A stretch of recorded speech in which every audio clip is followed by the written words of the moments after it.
Last lecture we have seen what do we mean by definite integral.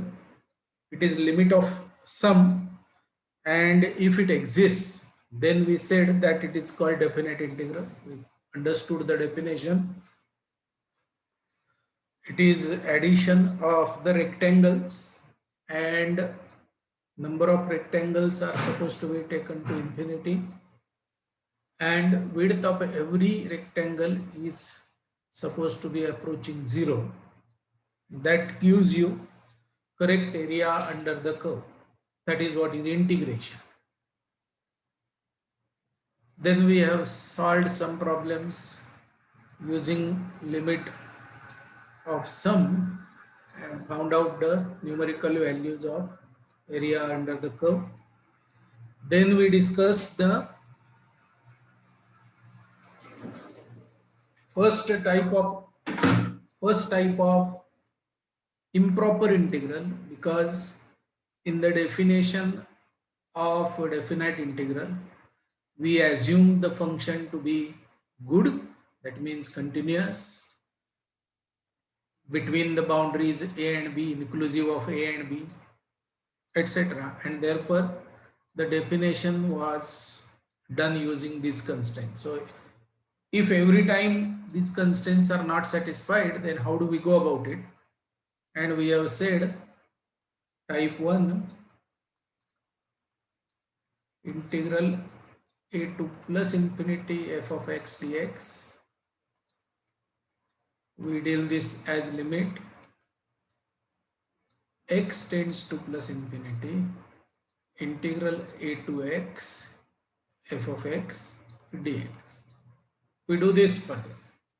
Similarly, if it is lower limit tending to minus infinity,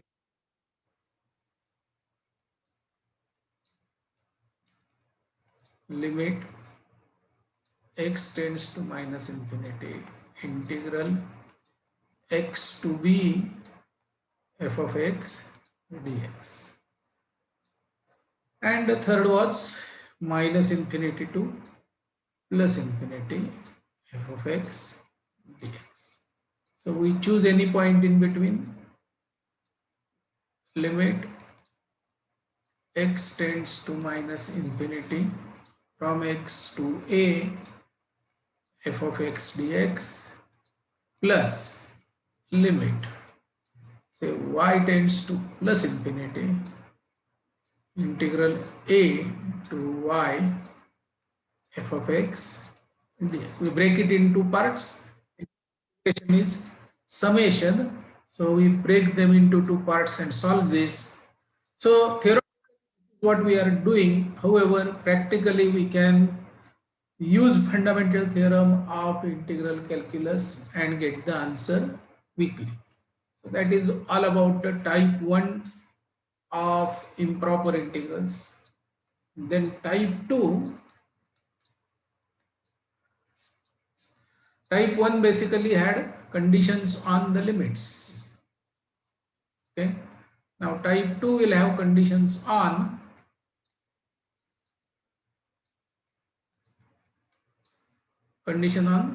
f of x. Suppose f of x is not well behaved in these two limits, then how do we go about it? Case 1, if f of x tends to infinity when x tends to a, what do we do?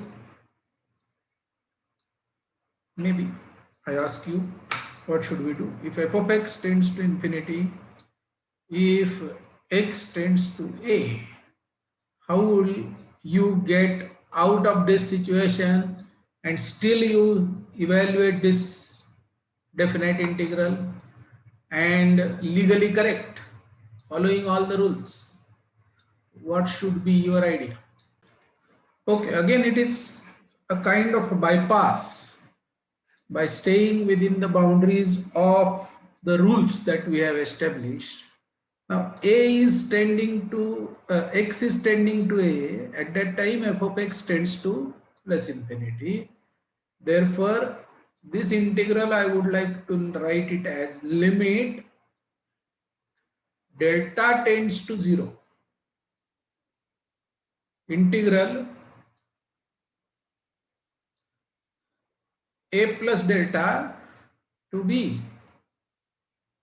f of x dx, if it exists.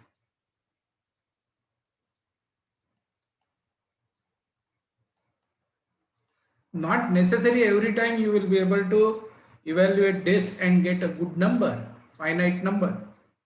But if at all, if you are able to evaluate it by using this limit concept, this is one and the same. A tending to x tending to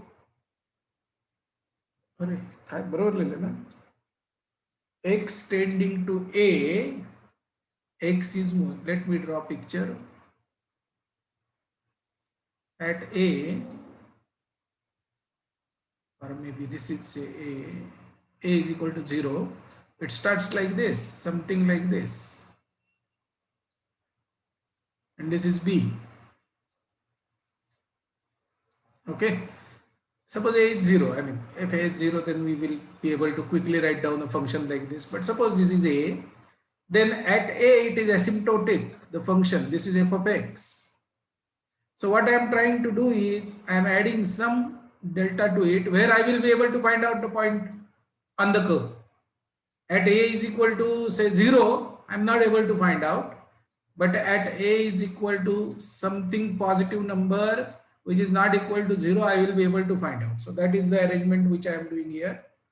And of course, if that area I am able to find out, that means convergence. If that area is convergent and if it exists, then I would like to define this as this. So maybe first, अरे समझते का?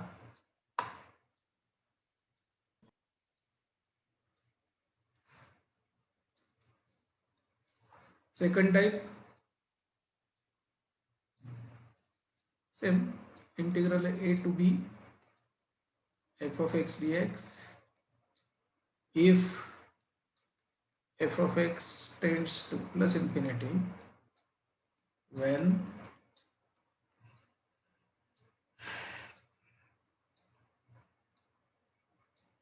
beta tends to x tends to b. Other side,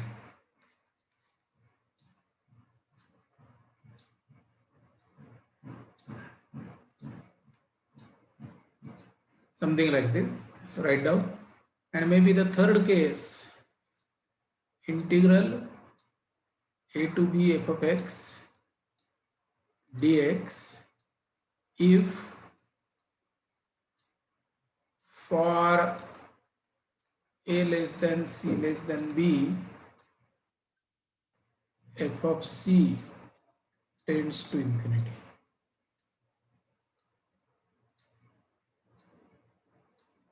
In between it is going to infinity.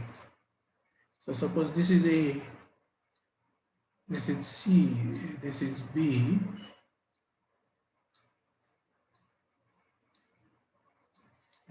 so you want this, that is this third case situation. So how will you get rid of? Now at least you should write down what should be the formula for 2 and what should be the formula for 3. I mean, we are legally trying to be in the rule book, we should be correct. Resume recording. Okay, the answer for second is limit delta tends to 0 integral a to, here it will be b minus delta, because you are to the left of b, right? A is of course smaller than b. This is lower limit, upper limit, f of x dx. And in third case, you have limit delta tends to 0 integral a plus a to c minus delta f of x dx. You are breaking it into parts, plus limit delta tends to 0 integral c plus delta to b f of x dx. Now everywhere if it exists is important, and that is what I would like to spend good emphasize on, that is if it exists. Now when we are dealing with this for the first time, we are little alert and we are writing this limit delta tending to 0 c minus delta, everything we are writing technically correct here. However, when it comes to evaluation of a given limit, suppose the limit is actually given, some a value is given, b is given, and a function is given. When we are evaluating, we are not going to write it like this every time. And therefore, we will be tempted to directly evaluate the given limit, even if it is improper. It is not following the rules of definite integral. And there could be traps. Problem can be designed. Maybe this is not existing, it is divergent. And if you just evaluate at a and evaluate at b, the value of the function will come. It is going to be finite number. Problems like that can be designed where you can be put under trouble. Essentially, suppose, for example, in this case, third case, you can think of problem like this, something like this. Okay, where if you are not bothered about the nature of the function between the given limits of values of x, and you just evaluate it by using your formula because antiderivative is easy, you might be in trouble. See, when we tried to find out antiderivatives where there were no limits, where we were just trying to figure out which function, if differentiated, gives us the f of x, we said we will keep all the rules aside, all the substitutions we did without thinking. If it works, if it gives us antiderivative, we are happy about it. So at the time of antiderivative indefinite integral, it was okay because you are not trying to find out the number, you are searching for the function whose derivative is given function. Okay, so it was perfectly all right at that stage. But all the freedom that we have exercised or enjoyed while indefinite integral or while searching antiderivative, that is not available right now. We have to be extremely alert and careful when we are dealing with values of x, boundaries, and we are dealing with the functions whose nature is not so good. Okay, and therefore it is very important that we follow the indefinite integral antiderivative, not blindly while solving definite integral, but by observing the limits, whether they are giving me finite values of the integral or not, and by observing the function, whether the function has discontinuities in between or not. We have to be alert at these two types, and then we will get the answers correct. That is what is the meaning of if it exists, if it exists, if it exists. So if we follow this rule and if it exists, then it is correct. But eventually we will bypass this rule. I mean, we will not every time write limit, limit, limit. The way we have solved that tan inverse of infinity yesterday, last lecture, and we directly wrote it is tan inverse of plus infinity, what, pi by 2. We have written directly. It was correct at that time. But when it comes to not well behaved function, we might be in trouble. Okay, so maybe an example where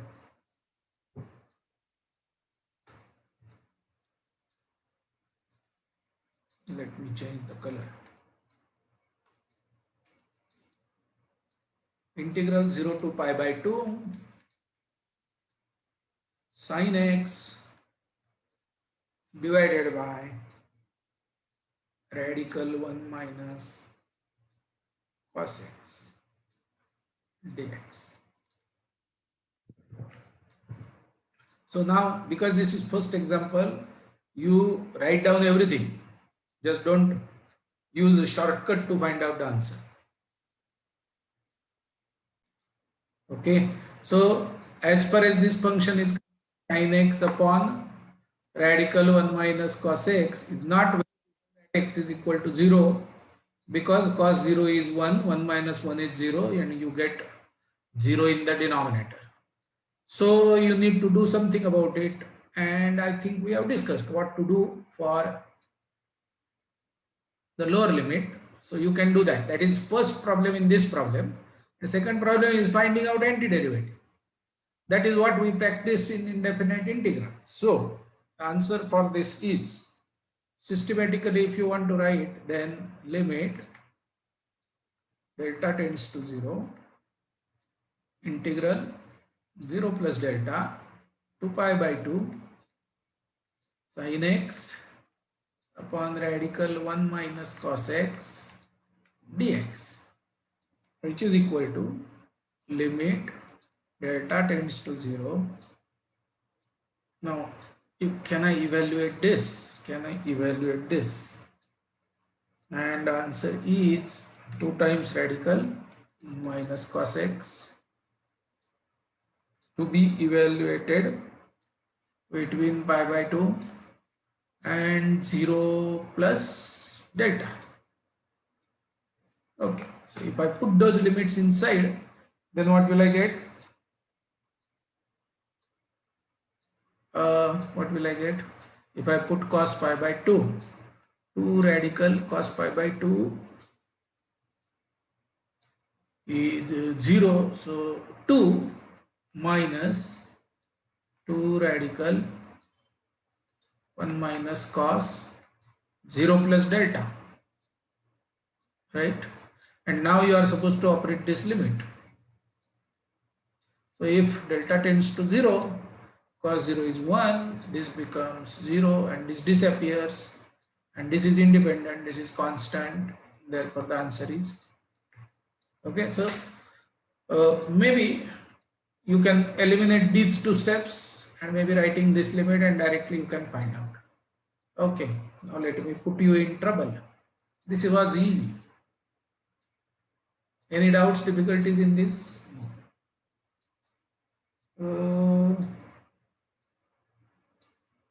Problem number 2. Integral minus 1 to 1 dx upon x square.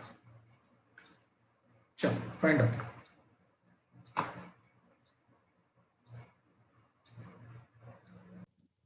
Okay, few of you got totally wrong, few of you were correct, because we are discussing this right now. I mean, blindly evaluating lower and upper limit is not going to always give you correct answer. That is what is the point which I am trying to emphasize. And if you just don't worry about the limits, or if you don't worry about the function inside, then you will do evaluation like this, is equal to minus 1 upon x, that is antiderivative, to be evaluated between 1 to minus 1, and that will give you, if I put 1 here, I get minus 1, if I put minus 1 here, I get minus 1, which gives me 2, which is not correct answer. Because, and why are we paying the price? Is because we have bypassed the considerations that we made out of these limits. Okay, and at, if you consider minus 1 to 1, at 0 this function is not continuous, okay, undefined. So basically it goes like this and goes like this, something like this. Okay, so how it should have been done, if we were alert? We have to first break it into two parts, 1 to 0 dx upon x square plus integral 0 to 1 dx upon x square. Okay, but still if I put 0, it is undefined. Therefore, first integral limit delta tends to 0, integral minus 1 to 0 minus delta dx upon x square plus integral 0 plus delta to 1 dx upon x square. Maybe I can put a bracket here. Now I am trying to legalize them. Okay, so I will carry this limit till end, till evaluation. Delta tends to 0, integral minus 1 to minus delta actually, and that is minus 1 upon x to be evaluated between minus delta to minus 1, that is first part, plus limit delta tends to 0 to be evaluated between minus 1 upon x to be evaluated between 1 to delta. Okay, so what is this now? If I put minus delta here, I will get 1 upon delta. If I put minus 1 here, I will get plus 1 and then minus, so minus 1, plus if I put 1 here, I get minus 1, and if I put delta here, I get plus 1 upon delta, and outside delta tends to 0. So practically I have what limit delta tends to 0 2 times 1 upon delta plus minus 1. Is that correct? Yes. 2 times 1 upon delta minus 1, and delta is tending to 0. Therefore, this is does not, actually the value of that is plus infinity. And if integral is plus infinity, definite integral, we have not made any provision for definite integral to be plus infinity or minus infinity. We said if it exists and is finite. If the limit exists, oh, we said limit exists. If limit exists, then it is called definite integral. So we can write it as plus infinity. That is what I was thinking. Just a moment. We said exists. Then the function is said to be integrable over a comma b, and limit is called definite integral. Fair enough. So I make a correction. Instead of does not exist, I write it here as plus infinity. Okay. See, exists. Sorry.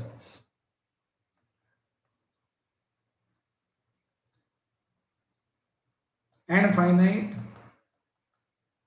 is for derivative.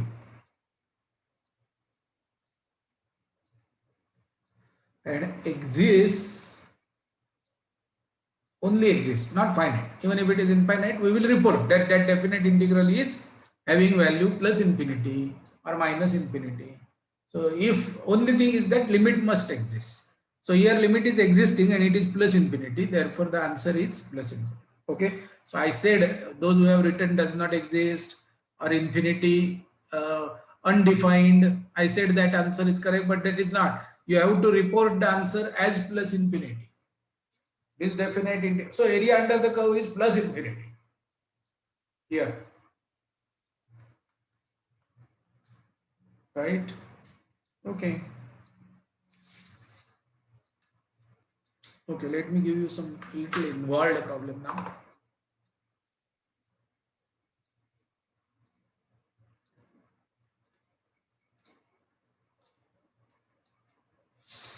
Question. What values of P does? For what values of P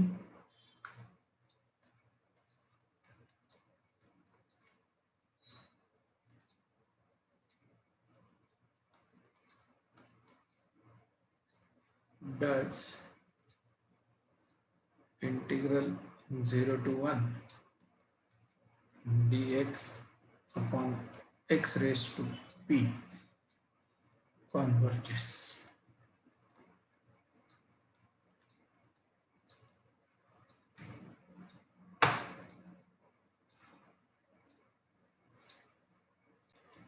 Now, because x raised to p is in the denominator, we will have to consider different cases for p. And maybe if p is negative, less than 0, case 1, p less than 0. Then we have to maybe consider case 2.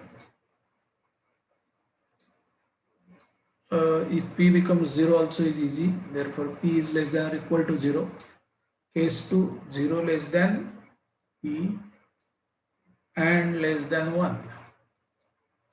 Special case, p is equal to 1. And case 4, p is greater than 1. Okay. So if you evaluate these 4 cases, then this is okay, no problem, convergent.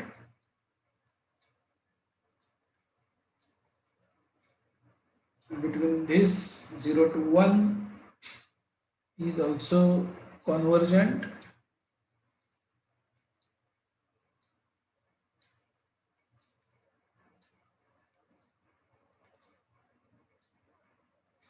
What you are evaluating here is, let me write down, limit delta tends to 0, x raised to 1 minus p upon 1 minus p to be evaluated between 1 to det.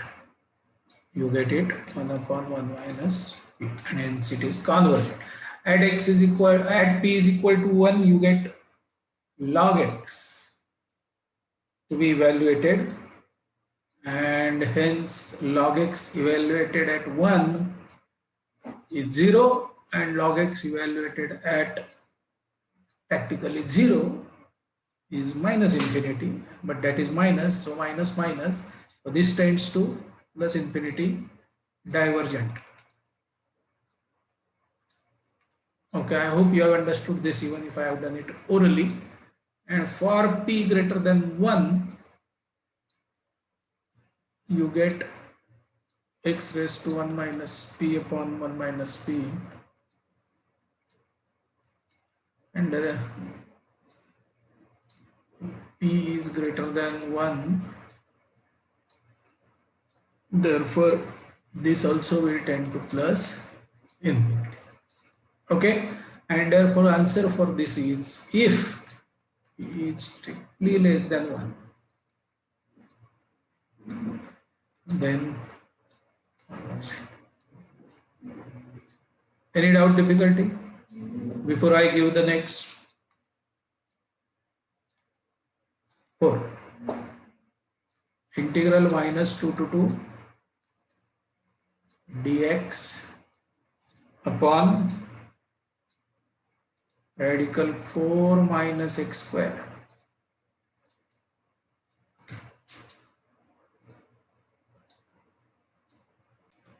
So answer for this is pi.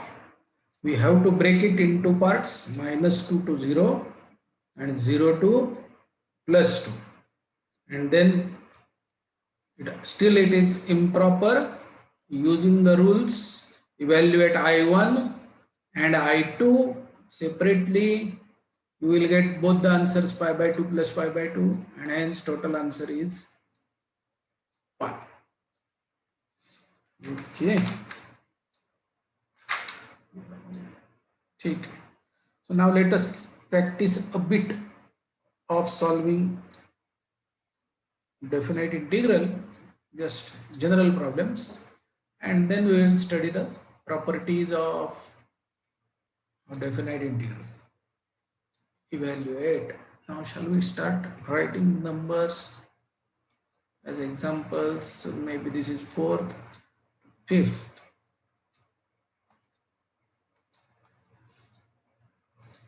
I is equal to integral 0 to pi by 2 dx upon a square cos square x plus b square sin square x is equal to. You are supposed to give me a number.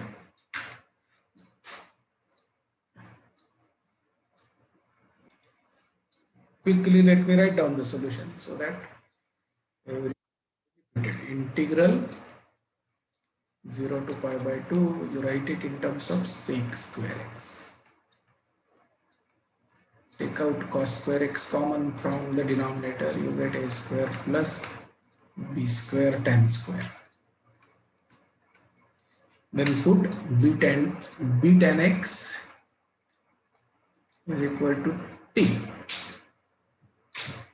And hence your integral will get converted into. Now you are supposed to carry the limits. If x is equal to 0, t is equal to 0. If x is equal to pi by 2, t is equal to plus infinity. Something like that you have to carry and then convert 0 to plus infinity dt upon a square plus t square. Now we need not have to go back and substitute back, okay, because we have carried the limits. We can continue evaluating this and we will get the answer. This is 1 upon b outside this. 1 upon a tan inverse t by a to be evaluated between my plus infinity to 0. That makes it 1 upon ab. Tan inverse infinity is pi by 2. Tan inverse 0 is 0. So this is the answer.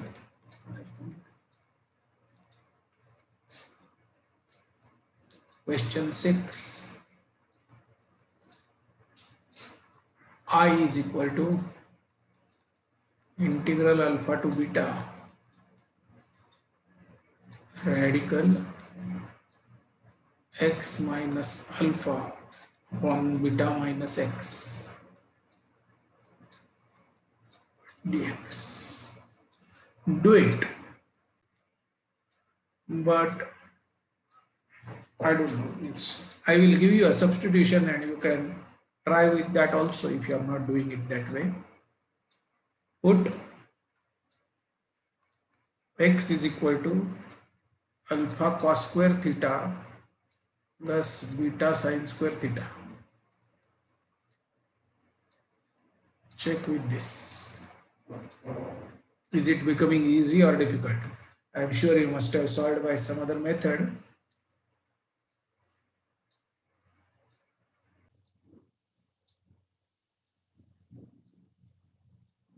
If we do this substitution, then dx is equal to minus 2 alpha cos theta sin theta plus 2 beta cos theta sin theta, which is 2 into beta minus alpha sin theta cos theta. So we have here now, if we put x is equal to alpha, then sin theta x is equal to alpha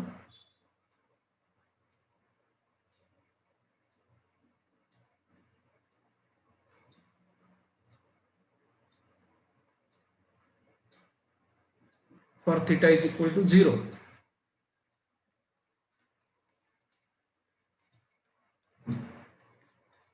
And x is equal to beta for theta is equal to pi by 2. Okay, that you can observe. You will get this. And therefore indefinite integral becomes integral 0 to pi by 2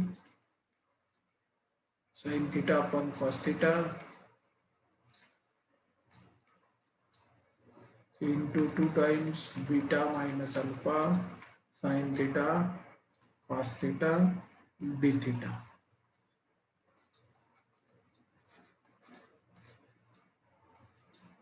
Okay, so cos theta gets cancelled to beta minus alpha outside, integral 0 to pi by 2 sine square theta,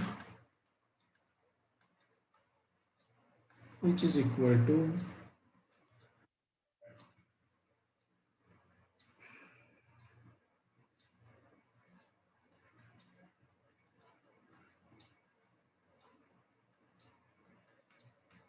sine square theta is 1 minus cos 2 theta upon 2, 2 gets cancelled, d theta is equal to beta minus alpha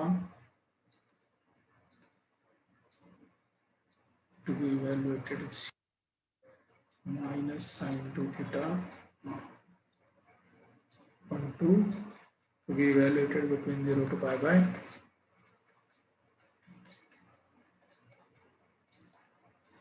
Okay, the last two example before we learn the properties. 7 I is equal to integral 0 to pi by 2 e raised to x root 3 cos x.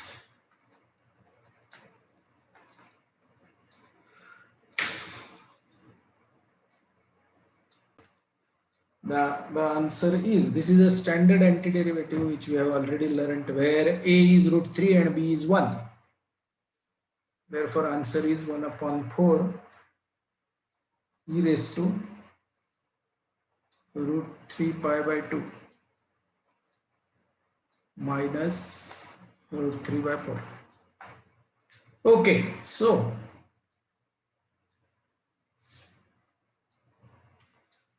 now it is time to learn properties of definite integral.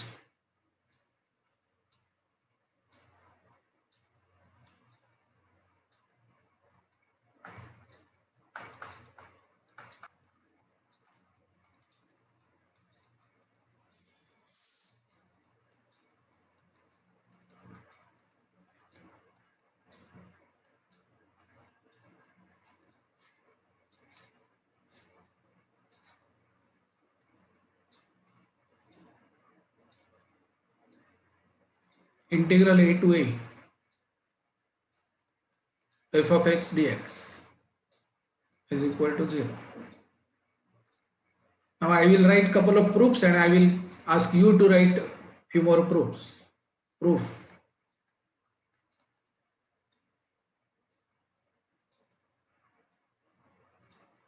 Phi of x plus c is the antiderivative of f of x to be evaluated from a to a, which is phi of a plus c minus phi of a minus c is equal to 0. That is all. Using fundamental theorem of integral calculus. Property number 2. Integral a to b f of x dx is equal to opposite of integral b to a f of x dx. Proof.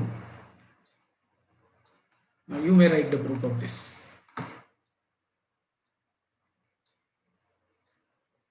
Not really difficult. LHS is equal to phi of b minus phi of a, which is equal to minus of phi of a minus phi of b, which is equal to minus of phi of x to be evaluated between a to b.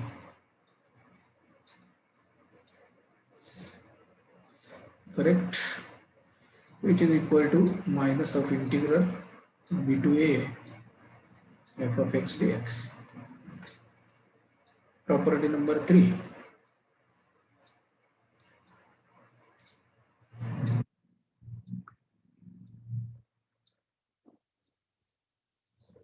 integral a to c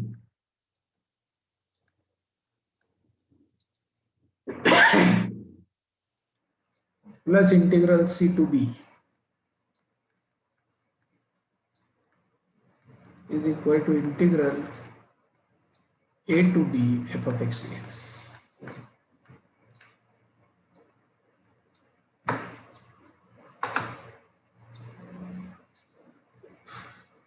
I mean, this is very obvious. I am not giving you a chance to write the proof also. You leave some space and write it later on. Next.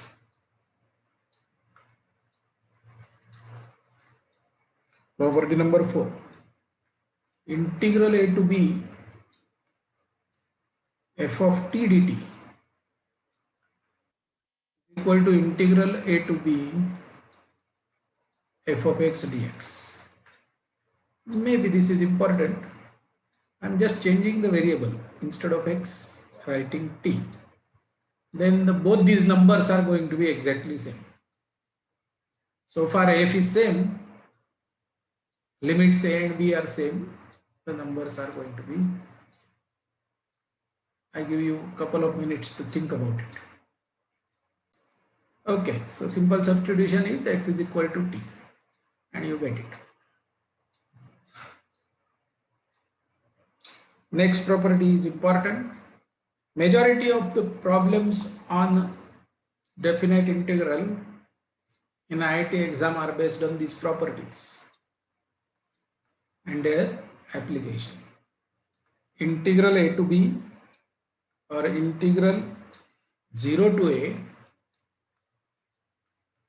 f of x dx is equal to integral 0 to a f of a minus x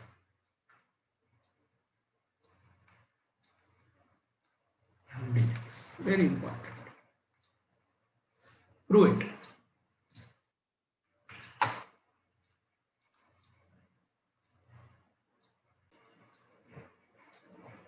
Now RHS seems to be a little difficult, so let us solve RHS.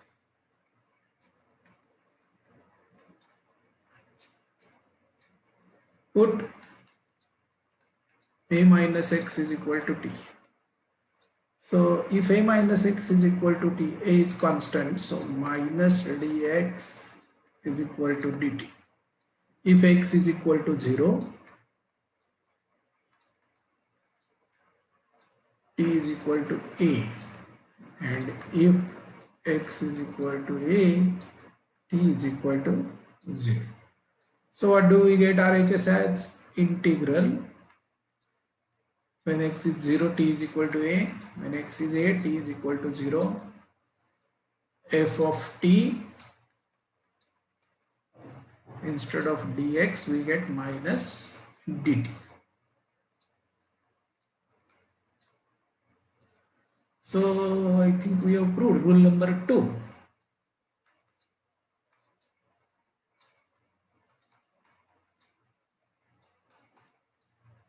By 2 and is equal to integral 0 to a f of x dx by 4.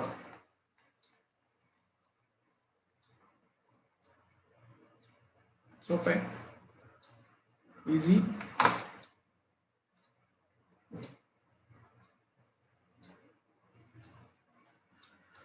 Sixth problem. Sixth property.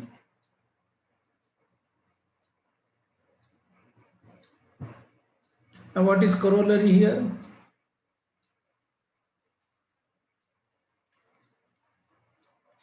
If f of a minus x is equal to minus f of x, then integration is, then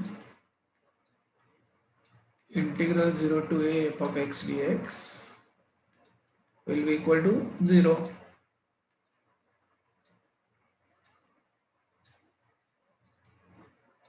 Because it is obvious. I mean, so if two numbers are equal and they are opposites of each other, then they must be 0. 6. Integral minus a to a f of x dx is equal to 2 times integral 0 to a f of x dx if f of opposite of x is equal to f of x, that is even function.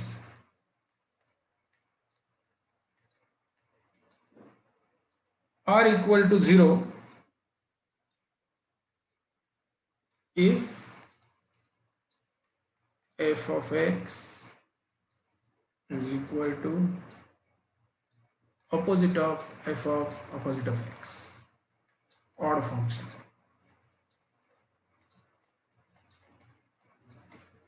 Now prove this. Resume recording. Okay, now using property number 3, I can always break LHS.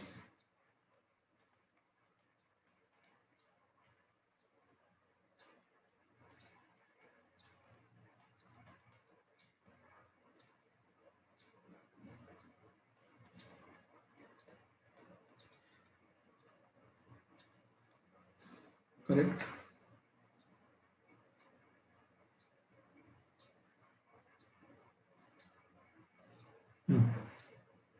Then I can flip this. काय करूया, आपल्याला काय prove करायचंय, F of X हे prove करायचंय. याला दाखवलं की झालं. So integral minus integral 0 to minus a f of x dx plus integral 0 to a f of x dx by 2. Let us put x is equal to opposite of t in first. Dx is equal to opposite of dt. When x is equal to 0, t is equal to 0. When x is equal to minus a, t is equal to a. Therefore, we get minus integral 0 to a f of x, sorry, f of opposite of t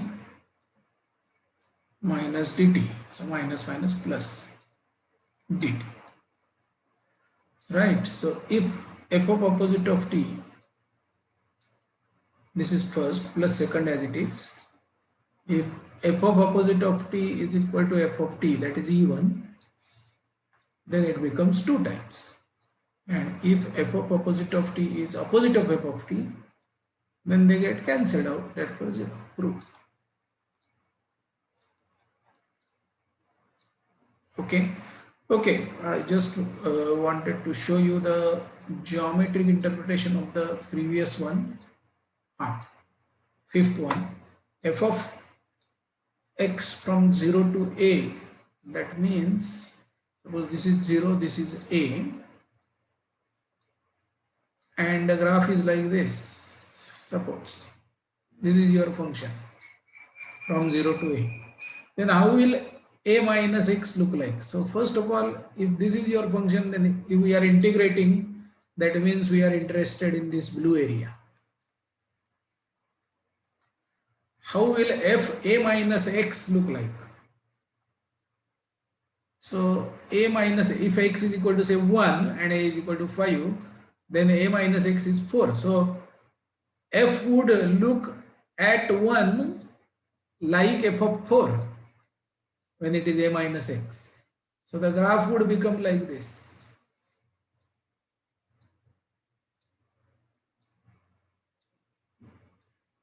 It is going to be symmetric with respect to this line, a by 2 graph. And therefore it is okay if you calculate blue area or if you calculate red area. It is one and the same. That is what is the meaning of this.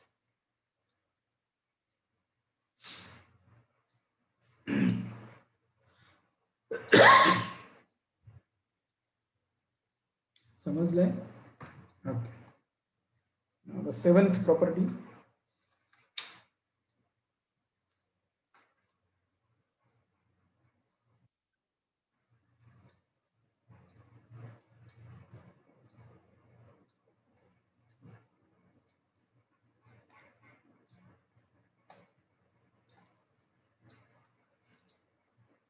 integral 0 to 2a f of x dx is equal to integral 0 to a f of x dx plus integral 0 to a f of 2a minus x dx.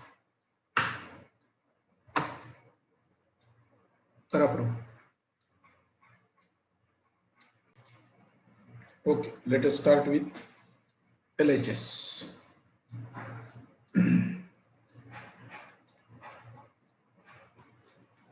Integral 0 to 2a, we can always break it in the parts. Integral 0 to a f of x dx plus integral a to 2a f of x dx by property 3, I think. Okay, now we want second integral to look like this. So put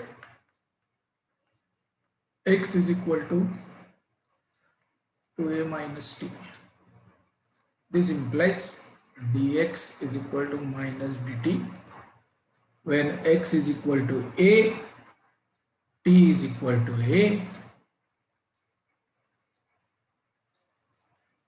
When x is equal to 2a, t is equal to 0.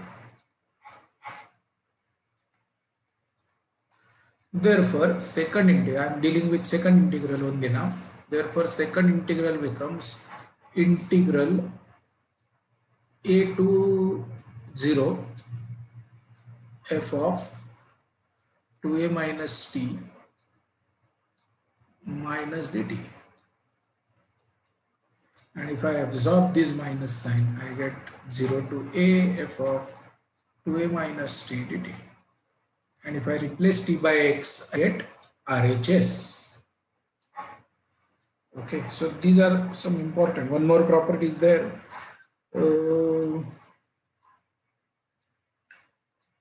Okay, eighth property.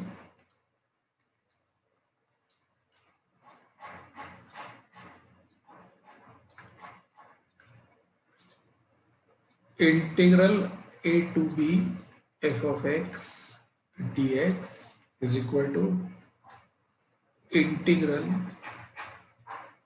a to b f of a plus b minus x dx. Okay, now let me prove it.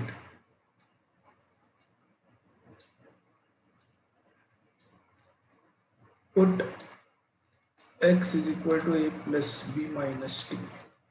So dx is equal to minus dt. If x is equal to a, then t is equal to b. If x is equal to b, then t is equal to a.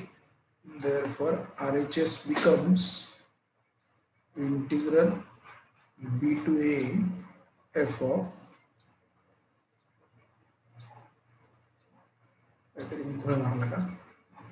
LHS becomes integral b to a f of x value a plus b minus t minus dt is equal to RHS, right? That is all about it. Total 8 properties. Couple of first few are very easy, and maybe this majority of the times you will have to use 8th property, and maybe 6, 7, 8 are important. 5, 6, 7, 8. Now let us see, by using these properties, can we do something about it? Okay, I have one problem today and we stop. Question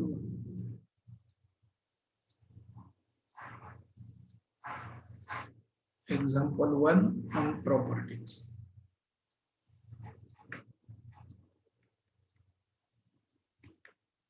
Integral 0 to pi by 2